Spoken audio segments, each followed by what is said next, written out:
Fellas, since Porton's just won the belt back and has saved the UFC,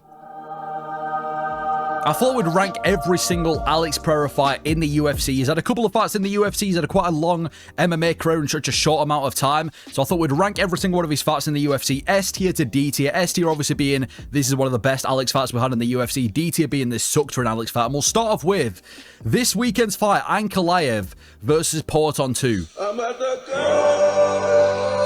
This is literally the definition of like a story tale, like a fairy tale ending. For Alex to storm the cage like he owes him money, pissed off, in Ankalaev's face ASAP, to land the first big shot on Ankalaev, to crumple him, go for the TKO finish after that, get the finish, and then to emote in his face after he's been arrogant, and so was Ali Abdelaziz in the entire build-up. This was literally the best outcome this fight could have possibly gone. It literally saved the UFC. I said this in the breakdown as well.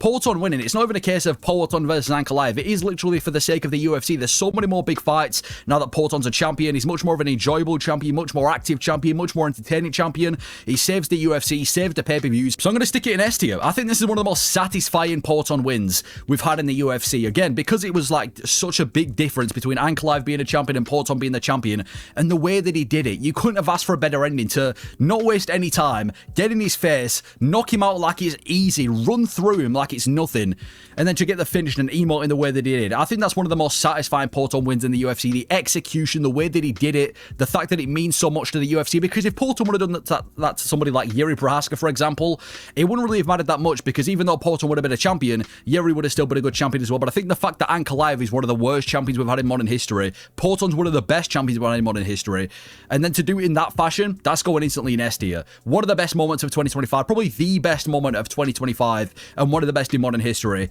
That's going in S tier. Great moment, massive thing for the UFC, massive thing for Porton's career, instantly going in S tier. That's one of the best moments we've had in history. And then 4, Strickland versus Porton back in 2022 before Alex's first title fight in the UFC. Now, this is actually a good fight on paper because Porton was obviously this big kickboxing prospect coming over to the UFC, was 2-0 in the UFC at the time. Strickland was riding a massive winning streak with a couple of main events on there as well.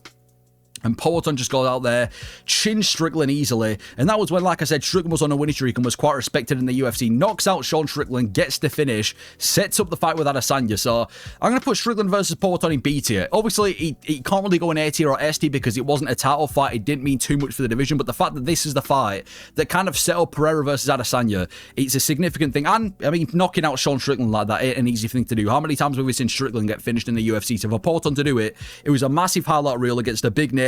Kind of built the hype of Porton. That's where people really start to see the hype of Porton. And then after that, obviously, we had Adesanya versus Pereira 2 from that fight. So Strickland versus Porton, I'm going to stick that in B tier. Great knockout. Big thing for the UFC. It wasn't a title fight. It wasn't against a massive opponent, but he's still a former champion on Pereira's resume anyway. So I'll stick that one in B tier. Then we had, well, not then we had, but next on the list, we've got Pereira versus Hill at UFC 300. This might be one of the most satisfying wins we've had in Alex's career because Jamal Hill back in 2024, and even nowadays, one of the saltiest fighters in the UFC, one of the most, I don't know, just arrogant fighters in the UFC. The way that he was trash-talking Porton, overconfident from beating Glover Teixeira across 5 rounds. And again, for Porton to go out, get in his face pretty much as soon as the fight starts, knock out Jamal Hill, send him flying, beat him, and then do the same emote that he did.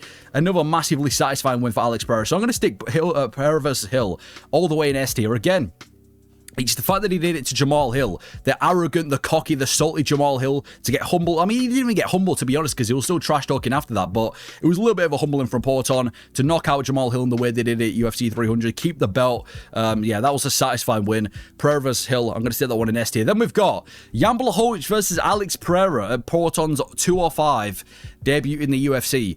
I'm going to be honest, this wasn't a great fight. A lot of it was kind of Jan Blachowicz holding Porton against the cage. It was the right game plan from Jan Blachowicz because at least he didn't get chinned, but it was kind of him holding Porton against the cage. There wasn't really too many significant things taking place on the feet. I guess Alex was winning on the feet, but it was overall quite a lackluster fight. It was very, very close on paper. A lot of people thought Jan Blachowicz should have won that fight, and there was no big moments, which for a Porton fight isn't really common. So I'm going to put Jan Blachowicz versus Porton in C tier. Easily the most forgettable fight of Pereira's light heavyweight career. I mean, first of all, it wasn't for a belt, so it didn't really mean much beating Jan Blachowicz. There was no highlights during the fight. It was probably Pereira's least dominant win in the UFC.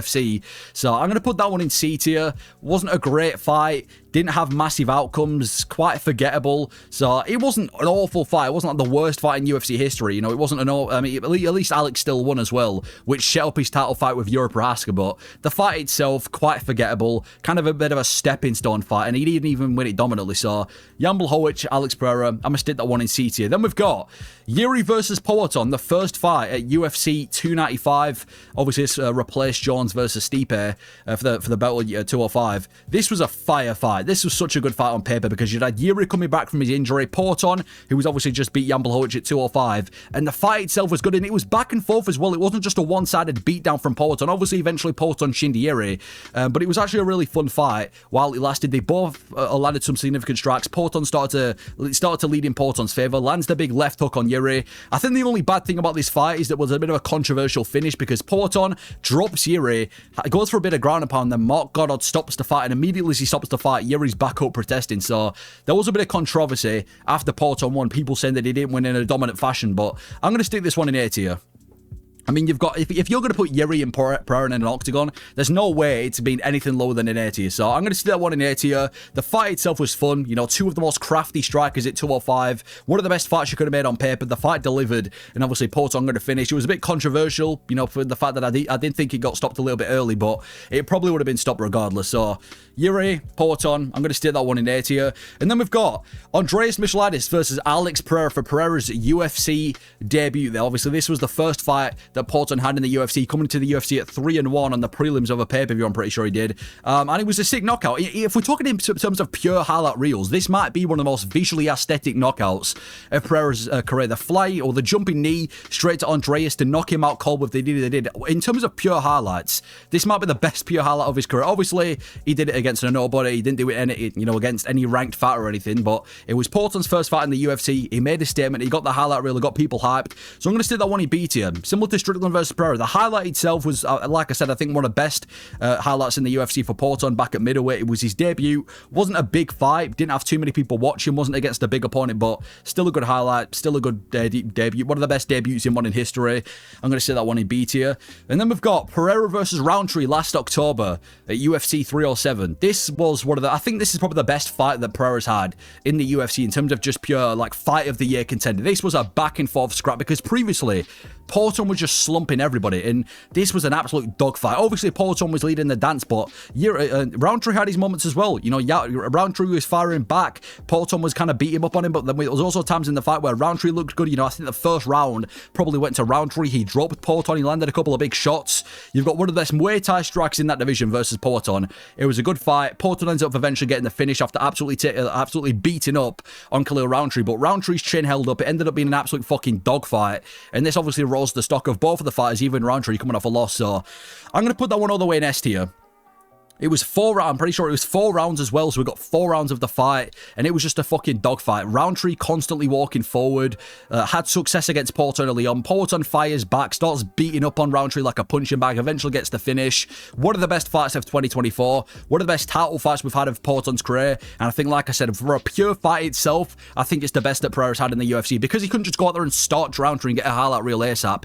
He had to make it, Roundtree was durable. He kind of dragged him into deep water. So I'm going to see that one in S tier. And then 4, Adesanya versus Pereira the first time around at UFC 281, the first title fight of Pereira's career. Now, this was massive because obviously they both had a massive rivalry. Adesanya versus Poatan might have been one of the biggest rivalries in UFC history. They obviously had that big kickboxing rivalry where Poatan was 2-0 with kickboxing, came over to the UFC, hunted Adesanya, and then they got booked against each other. And this was when Adesanya was a dominant middleweight champion, obviously lost to Jan Blachowicz, but in the middleweight division, Adesanya was undefeated, he was untouchable, he was on this big winning streak in the UFC, so for Poatan to go out there, beat Adesanya in the way that he did, lose pretty much 4 rounds straight, and then come back in the 5th and get a finish, almost as if fate was that Poatan must have beat Adesanya. It was a massive moment, and again, one of the best rivalries in UFC history. I'm going to stick that one in A tier.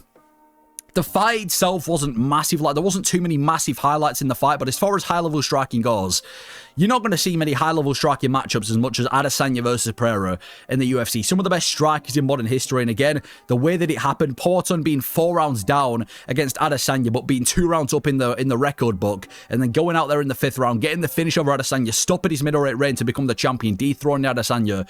Massive moment in the UFC. I'm going to stick that one straight in A tier. And then 4, Alex Pereira versus Bruno Silva, one of the only men to go to a decision with Alex Pereira. Now, I'm going to stick that one in C tier. Yeah, this was a good fight, but there was no highlights during this fight. It was a good fight, to be fair. You've got two good strikers. They were both on winning streaks as well. Porton looked good against Bruno Silva. He was beating up on him in the most of the fight. Bruno Silva was durable as well. There was not really any big highlights during the fight, which you would expect from a Porton fight, and he's definitely improved a lot since this fight, but it was a good stand-up fight across 15 minutes. So I think that's fair. I think I'll put it in C tier. Again, it wasn't against a big name as well. This is only Porton's second fight in the UFC. Goes to a decision against a guy that, I mean, now he's not even in the UFC, but at the time, he wasn't really a big name either. So I'm going to put that in C tier. Again, probably the most forgettable fight of Alex's career because it went to a decision and the fact that he wasn't against a big name. So I put Bruno Silva versus Pereira in C tier. Wasn't an awful fight, but, I mean, out of all Pereira's fights in the UFC, I don't think anyone's remembering that one for any reason whatsoever.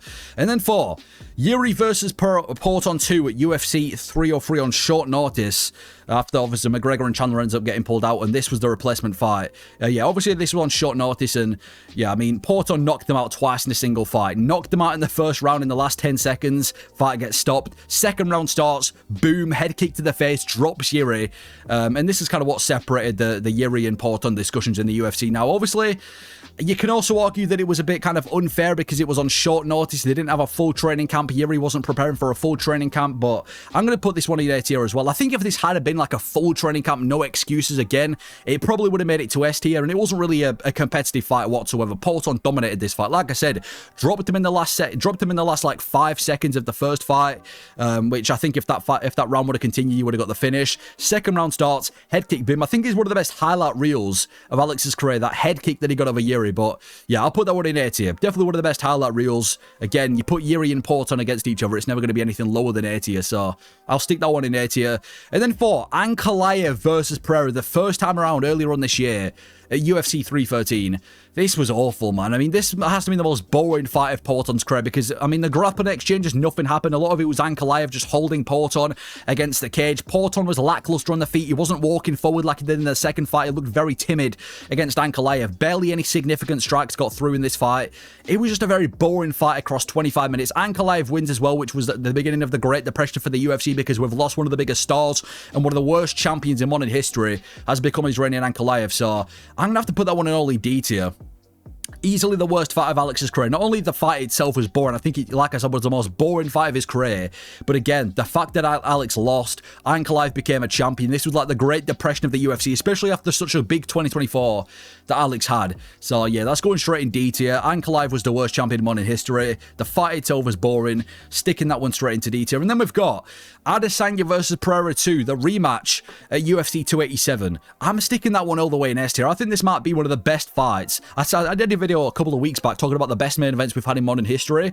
I think that one might be the best main event in modern history. Porton versus Adesanya 2. Again, the rivalry that this had. Porton being 3-0 above Adesanya. Adesanya being the former dominant middleweight champion. Booking against each other in a rematch at UFC 287. Alex being 3-0 against Adesanya. And then for Alex, he was winning the fight. He was leading the dance. Looked like he was about to get a finish over Adesanya. And then within a blink of an eye, Adesanya counters Porton. Knocks him out cold. The only time we've seen Porton get knocked out cold in the UFC, even though obviously this wasn't a good film if you're a Porton fan, it was one of the best rivalry endings in UFC history. I'm sticking that one all the way in ST. For Adesanya to be 3 down, losing the fight after, obviously kind of the boogeyman being Porton, who's beaten in 3 different times, and then for Adesanya to clip him, counter him, and knock Porton out cold in the way that he did. Massive comeback from Adesanya. Again, it's the only time we've seen Pereira get knocked out cold in the UFC and finished in the UFC, so I'm going to give that one in S tier. I mean, even if you're not an Adesanya fan, you've got to admit that the moment and the way that the rivalry ended was the best, so I'm sticking that one in S tier. One of the best title fights we've had in modern history, but that's my list. Ranking every single Alex Pereira fight in the UFC from the best to the worst. Let me know if you agree with this list, if you've switched anything around. Let me know your thoughts. Thank you for watching.